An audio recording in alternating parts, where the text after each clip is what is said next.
In the last episode of Blade Investigations, the whole church was completely destroyed. The benches were all burned, the carpet was ripped out, and into further investigation, all the Bibles were missing, including the ones in the cabinet. What is going on? Give me all the details. Russell, they just destroyed everything. Not only did they steal all the Bibles, they trashed the whole church. Pick this church. This makes no sense. And why did they steal all the Bibles and not the money in the treasury box? Know what you mean. This doesn't make sense. Oh, Russell, I just remembered. Before I came into the church, I checked the mail. And look, Russell, I found this photo in the mailbox. Do you remember the missing guy from 5 years ago? I believe his name is McLean. And yes, I remember this case. They recently closed it due to lack of evidence. So does this happen to be about the woman in the photo? Jeremy, how did you know about the photo? Only me, Martha, and Mr. James know about it. Because last night, I received a phone call from a woman telling me that there will be a photo appearing. One at the church, one at my home, and one here at the office. She didn't tell me when. Then Russell's girlfriend interrupts the conversation as she walks through the door. Because I know why she called him. Hello, darling.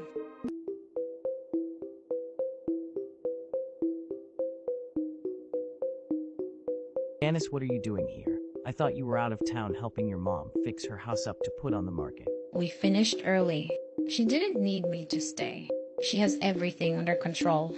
As for the woman who called Jeremy, she actually called me also. She was telling me that the reason she's mailing those photos to you all is because she wants to reveal a secret. She didn't tell me her name.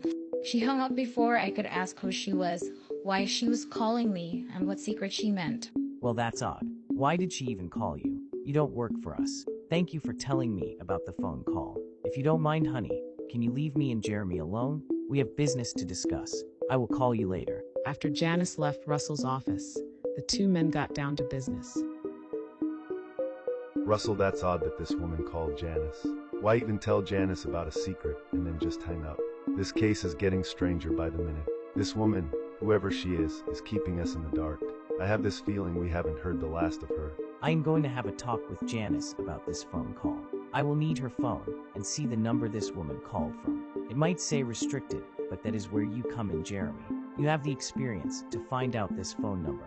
Then I will get Janice to change her phone number. Janice will not be involved in this case. She doesn't even work for us. She is just my girlfriend.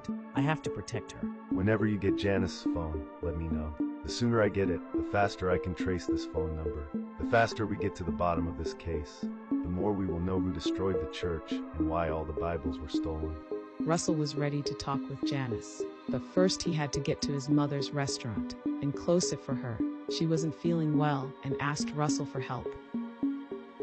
Well, another day has passed. When I get done cleaning up and closing the restaurant for Mom, I will give Janice a call and ask her to meet me here. I wonder why she didn't call and tell me she was back. I guess she wanted to surprise me. That is not like her. Just then, before he could call Janice, he was receiving a FaceTime call from her.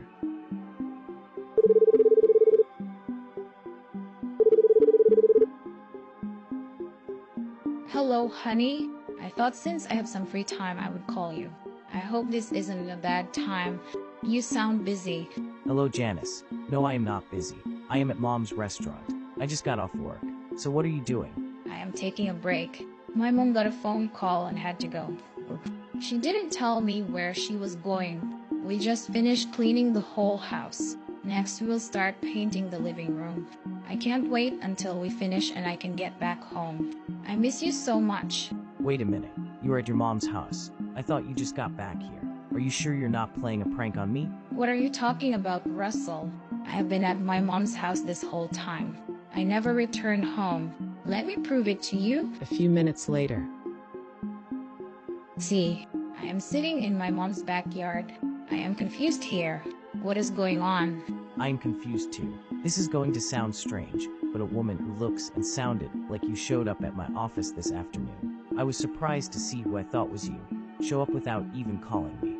Janice, dear, I'm sorry I had to leave like that. Your sister wanted me to FaceTime her. I was wondering where you have gone. I just thought I would call Russell and check up on him and tell him about our project on the house. Would you like to say hello to Russell? Hello, Russell dear? Any new cases you are solving? How is the detective agency going? Blade Investigations is doing good. Mrs. J, we have a few cases we are trying to solve. How are you holding up since Mr. J is passing? I know it has to be difficult. At least you have Janice there to help you with the house. I am doing okay, dear. It is a shame I have to sell the house, though. I had to pay all Patrick's hospital bills, and that alone caused me financial problems.